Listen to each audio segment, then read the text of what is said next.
नमस्कार, मैं doctor Manju Jain, retired associate professor from S N Sen degree college Kanpur.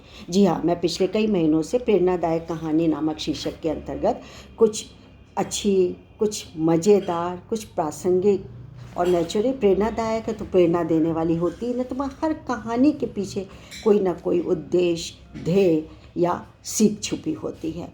क्योंकि हमारा समाज जब से बना है वो आज तक कहानी, किस्से, प्रसंगों को सुनाते हुए ही अपने व्यवहार को भी यहाँ तक कि कंट्रोल कर लेता है। तो आज भी मैंने एक कहानी का चुनाव किया है जिसका शीर्षक है भिखारी और कीमती जूते। आप कहेंगे भिखारी भी और कीमती जूते भी, तो यही तो है।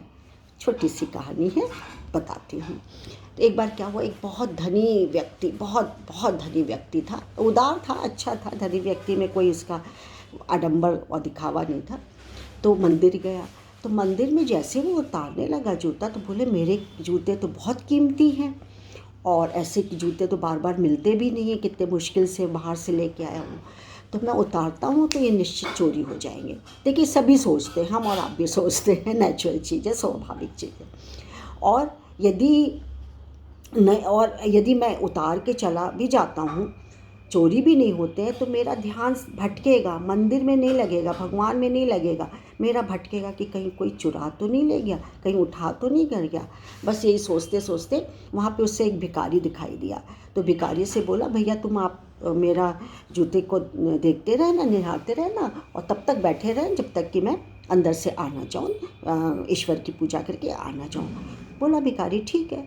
तो भिखारी को जब दिया तो उसने सोचा कि महंगे जूते तो हैं ही, कोई बात नहीं है, लेकिन भगवान भी कैसा है, किसी को इतना धनाढ़, इतना अमीर बना दिया और किसी के पास पैर में जूते भी नहीं है पहनने को, और उल्टा वो भीख मांग रहा है और कितनी दरिद्र दीनहीन हालत में है।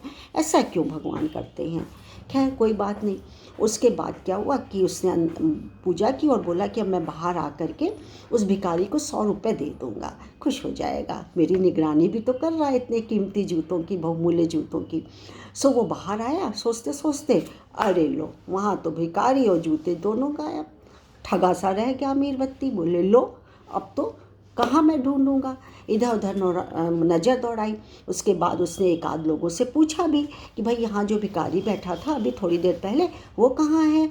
तो बोला हमें तो नहीं पता, वो तो उठ के चला गया। खैर उनको नंगे पाँव अपनी गाड़ी में बैठे थोड़ी दूरी आगे देखा तो फुटपाथ पे देखा कि एक आदमी जो कि जूते चप्पल बेच रहा था। तो उसने कहा, सेठ ने सोचा कि चलो मुझे नंगे पैर तो नहीं जाना पड़ेगा, मैं यहाँ से चप्पल खरीद लेता हूँ। तो चप्पल देखा तो उसके बगल में देखा उसके ही जूते रखे हुए थे, कीमती रखे हुए थे। तो बोले भैया ये जूते तुम्हारे पास कीमती कैसे आए? बाकी तो सब साधारण चप्पलें रखी हुई हैं तुम्हारे पास फुटपाथ पे। तो जूते वाला मोची बोला कि अरे एक भिखारी आया था और उसको ज़रूरत थी पैसे की, तो वो 100 रुपयों में उसको बेच गया है। अब धनी व्यक्ति खड़े होकर सोचता है और मुस्कुराते हुए नंगे पैरी घर के लिए चल देता है। उस दिन धनी व्यक्ति को उसके सवालों के जवाब भी मिल गए थे, क्योंकि सोच रहा था ना कि क्यों भगवान ने ऊंचा नीचा बनाया, सबको समान क्यों नहीं बनाया है। अब उसको जवाब मिल गया क्या, कि समाज में कभी एकरूपता नहीं हो सकती, क्योंकि हमारे कर्म कभी एक समान हमको नहीं होने देते। और जिस दिन ऐसा हो गया उस दिन संसार की संसार की सारी विषमताएं, विभिन्नताएं समाप्त हो जाएगी। तो ईश्वर ने हर एक मनुष्य के भाग में लिख दिया है कि किसको कब और कितना मिलेगा, पर यह नहीं लिखा कि कैसे मिलेगा। ये हमारे कर्म तय करते हैं कि कैसे मिलेगा। क्यों? जैसे कि एक भिखारी के लिए उस दिन तय था कि 100 रुपये मिलेंगे, लेकिन कैसे मिलेंगे? चोरी करके, बेच करके तब मिलेंगे या किसी की दया के द्वारा मिलेंगे? तो लेकिन 100 रुपये मिल गए, ये कर्म तय करते हैं। तो हमारे कर्म ही हमारा भाग्य है, यश है, हमारा यश है, कीर्ति है, लाभ है, हानि है, जय है, विजय है, पराजय है, दुख है, शोक है, लोक है, परलोक है, वो कर्म ही तय करते हैं।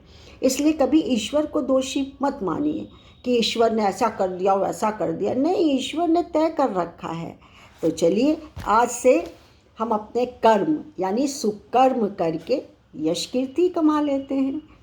कोई टैक्स नहीं, कोई खर्च नहीं, कुछ नहीं लगेगा। तो चलिए आज के लिए मुझे आज्ञा दीजिए, बस इतना ही। कल एक कहानी के साथ फिर मैं उपस्थित होंगी। तब तक के लिए नमस्कार। Thank you.